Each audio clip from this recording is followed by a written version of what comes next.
안녕하세요, 여러분의 교양학부입니다.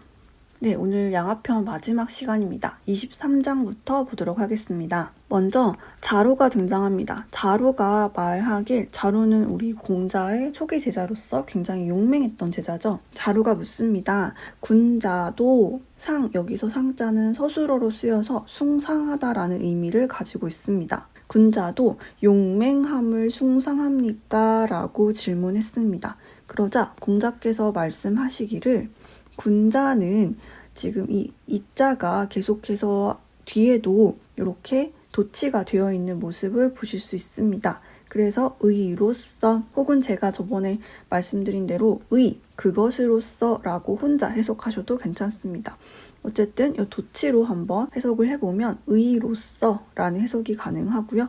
도치는 강조를 나타낸다고 말씀드렸습니다. 군자는 의로서 상으로 여깁니다. 할 위자 의미가 굉장히 많았는데 여기서는 여기다 라는 의미로 해석할 수 있습니다. 우리가 성적을 매길 때 상중하라고 얘기하듯이 여기도 그 상자입니다.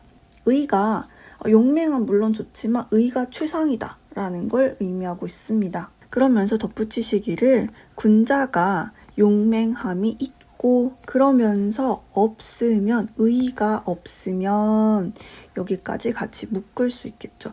용맹함은 있고 의가 없으면 한다. 어지러움을 일으킨다 라고 얘기할 수 있습니다. 여기서 어지러움을 물론 난 그대로 해석하셔도 좋고요.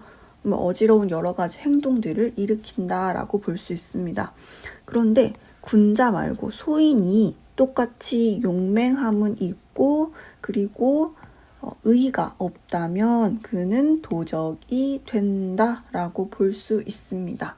군자와 소인을 가르는 그 기준이 두 가지가 있었는데 군자 말 그대로 지배계층과 피지배계층으로 나눌 수도 있고요. 그리고 철학의 관점에서 보면은 훌륭한 사람, 모든 것을 이룬 완벽한 사람과 그렇지 못한 사람으로 나눌 수도 있습니다.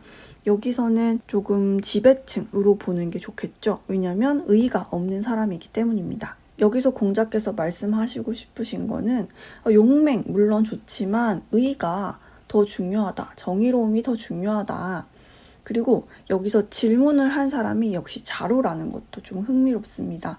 자루는 공자의 제자들 중에서 가장 용맹한 것으로 잘 알려져 있고요. 따라서 이 글을 조금 풀어보면 스승님 저는 용맹이 참 좋습니다. 근데 군자들도 용맹을 좋아합니까? 라는 질문으로 볼 수도 있겠습니다. 다음 24장입니다. 자공이 말하기를 자공은 굉장히 똑똑하고 엘리트의 제자였고요. 자공이 말하기를 군자도 또한 미워하는 것이 있습니까? 라고 질문합니다. 어쩌면 자공은 자기가 미워하는 게 몇 가지 있었던 것 같습니다. 그래서 내가 군자가 되고 싶은데 군자도 미워하는 게 있을까요? 라고 공자께 질문합니다. 그러자 공자께서 말씀하시기를 미워하는 것이 있다. 무엇을 미워하냐면 미워한다. 이런 사람을 미워한다. 다른 사람의 나쁜 점을 일컫는 그런 사람을 미워한다. 그러니까 다른 사람들을 헐뜯고 험담하는 그런 사람을 미워하고 또한 미워한다.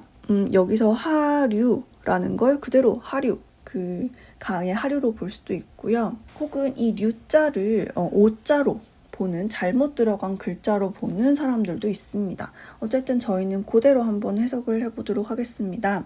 하류 쪽에 있으면서 그러니까 아랫자리가 되겠죠? 권력으로 본다면 아래에 있으면서 그러면서 윗사람을 헐뜯는 그런 사람을 미워한다라고 얘기할 수 있습니다. 그러니까 아랫사람이면서 윗사람을 헐뜯는 이 윗사람은 위에 더 높은 관직을 가진 사람일 수도 있을 것이고요. 혹은 왕, 천자를 의미할 수도 있습니다. 아래에 있으면서 윗사람을 헐뜯는 자를 미워하고 또 미워한다. 용맹하면서 예가 없는 사람을 미워한다. 용맹은 하지만 예가 없는 사람을 미워하고 또 미워한다. 요 두 개 합쳐서 과감하다라는 의미가 되겠죠. 그래서 과감하지만 그러면서 꽉 막힌 사람, 뭔가 남의 말을 잘 듣지 않는, 자기 주장만 하는 그런 막힌 사람을 미워한다라고 얘기할 수 있습니다. 군자들도 이런 사람들을 미워한다. 그러면서 공자께서 덧붙여 말씀하시기를 사야, 사는 자공의 이름이죠. 단목사였고요. 사야 또한 있느냐, 미워하는 것이 있느냐라고 질문합니다. 그러자 자공이 얘기합니다. 저는 미워합니다. 역시 요 써있자 지금 도치가 되어 있고요. 이 구할 요자가 훔치다라는 의미도 가지고 있습니다. 그래서 훔침으로써 아는 것처럼 하는, 아는 채 하는 그런 사람을 미워합니다 라고 얘기합니다. 다른 사람의 지혜와 지식을 훔쳐서 마치 자기 것인 양 아는 척하는, 아는 것을 가장하는 그런 사람을 미워합니다.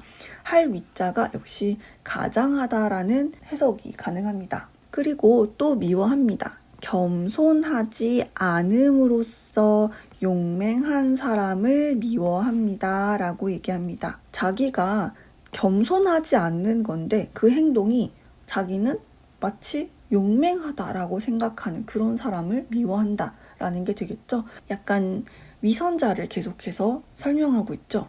자공은 자기가 겸손하지 않는데 그게 마치 용맹한 것이냐 행동하는 사람을 싫어하고 또 미워합니다. 들추어냄으로써 다른 사람의 일이나 어떤 결점, 험담 이런 것들을 들추어냄으로써 마치 자기가 굉장히 정직한 사람인 양 가장하는 그런 사람을 미워합니다 라고 얘기하고 있습니다. 아마도 자공은 굉장히 엘리트면서도 굉장히 솔직한 편인 것 같습니다. 그래서 이런 위선자들이 난 참 싫습니다 라는 얘기를 하고 있습니다. 그래서 제가 이런 사람들을 싫어해도 될까요? 그게 군자에 가깝습니까? 라고 공자께 질문하는 그런 내용이 되겠습니다.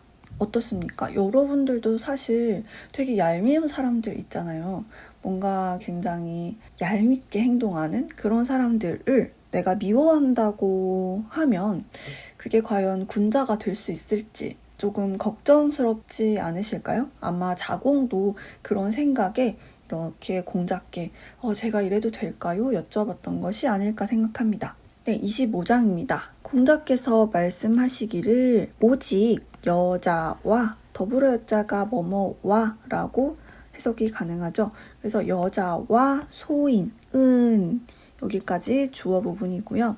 기르다라는 뜻이 여기선 다루다 라고 쓰였고 기르다라고 해석해도 좋지만 조금 여자를 기르는 건 좀 이상하니까 여자를 다루기에 어렵다 할 위자가 뭐뭐하다 라는 서술어 어미로 지금 쓰이고 있습니다. 그래서 어렵다 라고 같이 서술어로 보셔도 좋습니다. 그러면서 덧붙이시기를 그들을 가까이 한다면 불손해지고 그들은 불손하게 행동하고 그들을 멀리 한다면 그들은 원망한다 라고 얘기하고 있습니다. 가까이 친하게 대해주게 되면 그들은 불손하게 행동하고 그렇다고 너무 거리를 두려고 하면 그들이 원망을 하기 때문에 적당히 거리를 유지해서 다루어야 한다라고 얘기하고 있습니다. 사실 요즘은 이런 말이 굉장히 조심스럽죠. 여기서 말하는 소인 역시도 신분에 나타내는 소인을 의미합니다. 그래서 여자와 하인 이렇게 볼 수가 있는데요. 어쨌든 아주 오랜 기간 동안 신분이 높고 또한 남성인 사람들이 이런 사회도 구성을 집중적으로 했고 또 철학 역시 이끌어갔기 때문에 이들의 시각이 담겨 있는 것은 사실입니다. 어쨌든 이 글에서는 꼭 여자와 소인이 아니라고 할지라도 모든 사람들은 적당히 거리를 두어야 더 좋은 관계를 유지할 수 있지 않나 생각합니다. 네, 양화편의 마지막 장입니다. 공자께서 말씀하시기를 그 나이가 40이 되어서도 이때 견자는 피동을 의미합니다. 당하다, 뭐뭐를 뭐뭐하게 되다, 당하다라는 의미를 가지게 됩니다. 그래서 미움을 당하다라고 볼 수 있습니다.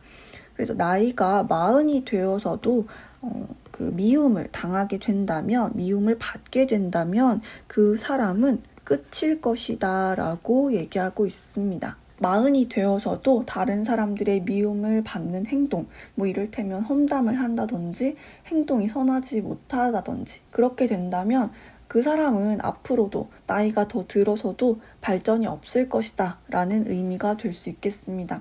사실 이 마흔이라는 나이는 공자 생전으로 비교를 한다면 곧 죽음을 앞두거나 이미 혈기가 좀 쇠퇴해진 그런 나이입니다. 조선시대만 하더라도 평균 수명이 많아야 35 정도로 보고 있는데요. 지금이랑은 굉장히 많이 다른 시대죠. 그러니 꼭 마흔이다 라고 규정하기보다는 우리 스스로가 얼마나 더 성장하려고 하는지, 뭐 나이에 상관없이 얼마나 더 배우려고 하는지 그것에 초점을 맞추는 것이 좀 더 좋을 것 같습니다. 네, 여기까지 양화편은 끝입니다. 다음 시간에 또 찾아뵙도록 하겠습니다. 감사합니다.